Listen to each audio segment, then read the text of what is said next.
Hello दोस्तों, veterans, नमस्कार। आज मैंने पीसीडीए द्वारा इश्यू किया हुआ एक महत्वपूर्ण सूचना है वो बताऊंगा। ये आपके एनुअल लाइफ सर्टिफिकेट के बारे में है और मैंने एक अक्रमवेग का कटआउट लगा रखा है, उसके बारे में बताऊंगा। ये काफ़ी दिन से रिक्वेस्ट कर रहे थे, मैं बोला मैं आज इनका ये मैं ले लेता हूँ। ठीक, उससे पहले मेरे कुछ व्यूअर्स के कमेंट्स हैं, उनको मैं ले लेता हूँ। उमाकांत तिवारी जी कहते हैं, सर एसीपी एमएसीपी प्री 2006 से वालों को पूर्ण रूप से वंचित है। हाँ उमाकांत तिवारी जी, आप सही कह रहे हो बिल्कुल। इनकी जो आरओपी 2 की टेबल है उसमें 2006 से पहले वालों के लिए कोई भी एमएसीपी का बेनिफिट नहीं दिया गया है।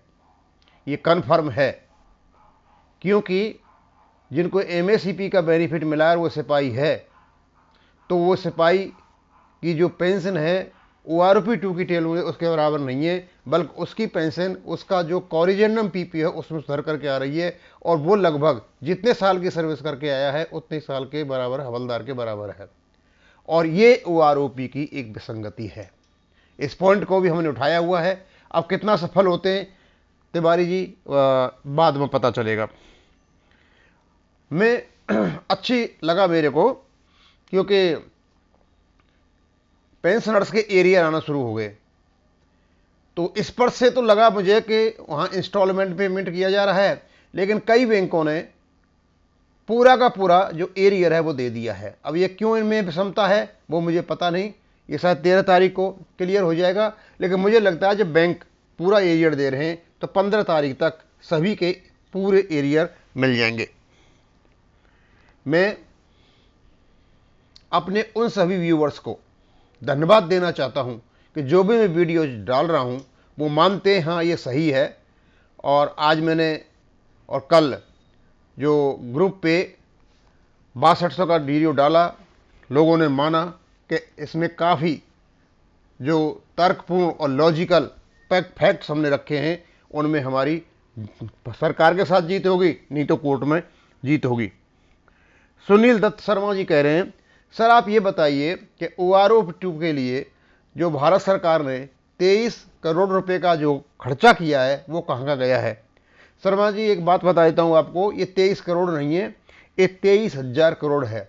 लेकिन पूरा जो खर्चा है 5 साल का वो लगभग 42,000 करोड़ के आसपास है, क्योंकि एक साल का खर्चा इनका 8,0452 करोड़ के आसपास है। तो ये तो इनका जो टाइम निकल गया उसका ये 23,652 करोड़ कुछ बताया था, उसके अलावा 8,452 करोड़ ये यहाँ तक का उसके बाद का था, और पूरा का जो पड़ेगा वो 40,000 करोड़ के आसपास पड़ेगा। अब शर्मा जी ऐसा है, अभी तक तो कोई डाटा आया नहीं है, और जब डाटा आ जाएगा तब शायद हम आपको बताएंगे कि ये किसके पास गया है किसके पास नहीं गया है। और भी काफ़ी जो हमारे व्यूअर्स हैं उन्हें काफ़ी बढ़िया बढ़िया कमेंट किए हैं, और ये अपना मोटिवेशन करते रहते हैं, और जो मोटिवेशन करते हैं उसके लिए बहुत बहुत धन्यवाद। अब मैं यहाँ पर आता हूँ, तो पहले मैं ये जो अकरम बेग हैं इनका ही ये कमेंट ले लेता हूँ। कहते थैंक्स सर, आज तक बार विडो के मामले में कई लोगों से, मगर किसी ने कोई जवाब नहीं दिया। आपने हमसे कंटिन्यू किया है, उसके लिए शहीद परिवार आपका आभारी है। Thanks and god bless you.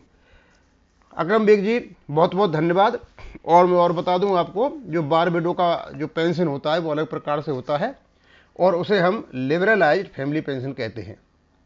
और ये जो पेंशन होती है जो वार विडो की होती है उतनी होती है जितने उसकी जिस समय उनका हस्बैंड जो सर्विस कर रहा था और उनके साथ कोई दुर्घटना हो गई थी।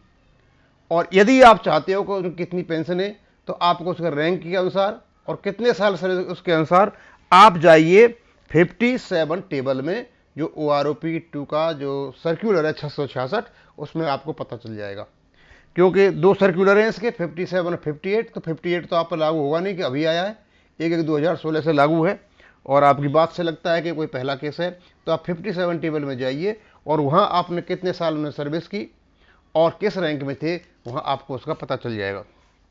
अब मैं आपको एक बहुत महत्वपूर्ण सूचना पढ़ के ही बता देता हूँ, क्योंकि मैंने अभी देखा पीसीडीए पे, तो बहुत ज़रूरी है कहीं ऐसा नहीं हो कि आपकी मार्च की जो पेंशन है वही रुक जाए।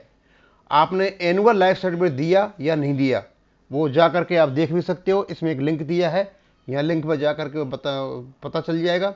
तो कहते हैं महत्वपूर्ण सूचना ये है, ये सूचित किया जाता है कि स्पर्श पेंशन भोगियों हेतु वार्षिक पहचान जीवन प्रमाण पत्र जमा कराने के लिए जो अतिरिक्त समय दिया गया था वह 28 फरवरी 2023 को समाप्त हो चुका था। इसका वीडियो मैंने पहले बनाया था कि आप 28 फरवरी तक अपना जो एनुअल आइडेंटिफिकेशन है वो आप करा लें।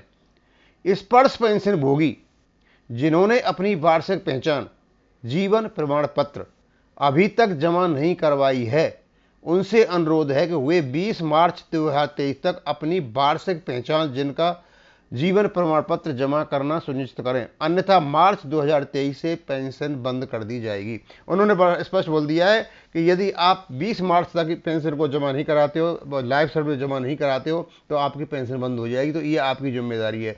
दूसरा उन्होंने यही बताया है कि आप कहाँ कहाँ इसे लाइफ सर्टिफिकेट को दे सकते हो।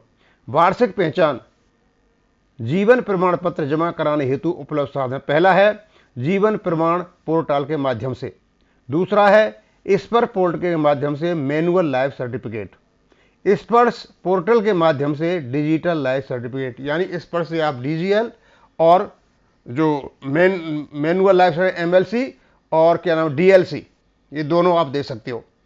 और जिनका अकाउंट एसबीआई में है वो एसबीआई में जाएं और बड़ा आराम से वहाँ से आपका जो है वो एसबीआई एपीआई इंटीग्रेशन से हो जाएगा। फिर कहते हैं वार्षिक पहचान जीवन प्रमाण पत्र को जमा कराने हेतु स्पर्श पेंशन भोगी अपने निकटतम जन सेवा केंद्र या विभागीय सेवा केंद्र या बैंक सेवा केंद्र में संपर्क करें। और इनके अलावा आप अपने कॉमन सर्विस सेंटर में भी जा सकते हो और वहां अपना लाइफ सर्टिफिकेट दे सकते हो। स्पर्श पेंशन भोगी जिन्होंने अपना वार्षिक पहचान जीवन प्रमाण पत्र किसी भी उपलब्ध माध्यम से करा लिया है तो उसकी स्थिति जांच करें। और यदि आपने करा लिया है और आपको पता नहीं है कि वहां रजिस्टर हुआ है नहीं हुआ है, तो एक लिंक दे रखा है, इस लिंक में जाकर क्लिक करें और जो जानकारी मांगी जाती है उस जानकारी को दें और आप आराम से पता लगा पाओगे कि मेरा जमा हुआ है या नहीं हुआ है। तो ये कुछ पड़ा हुआ था, इनकी बहुत ज़रूरी थी कि ये सूचना बताई जाए।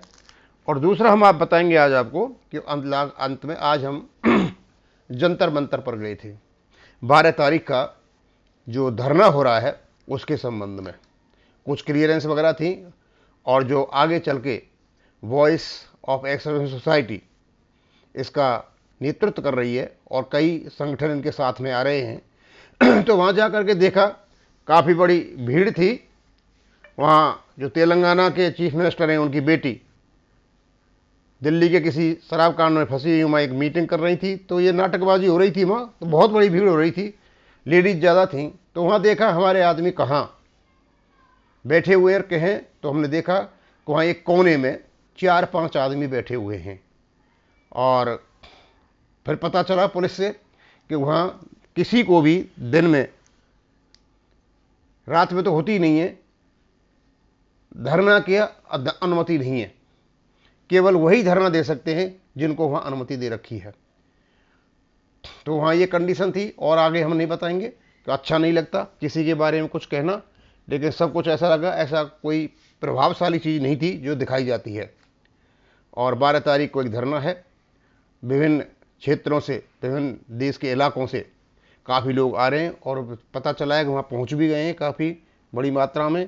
पर इतना मुझे दुख लगा कि जो धरना 12 तारीख को हो रहा है उसको रोकने के लिए जो पहले वाले धरने पर बैठे हुए हैं वो उल्टे सीधे वीडियो बना रहे हैं, जो मुझे नहीं लगता कि वो अच्छे हैं। उनकी मर्जी है, बनाएं, लेकिन एक्स सर्विसमैन का रास्ता रोके, ये बहुत ही घटिया किस्म की चीज़ है। अब मैं इसको यहीं ख़त्म करूँगा। थैंक यू, धन्यवाद।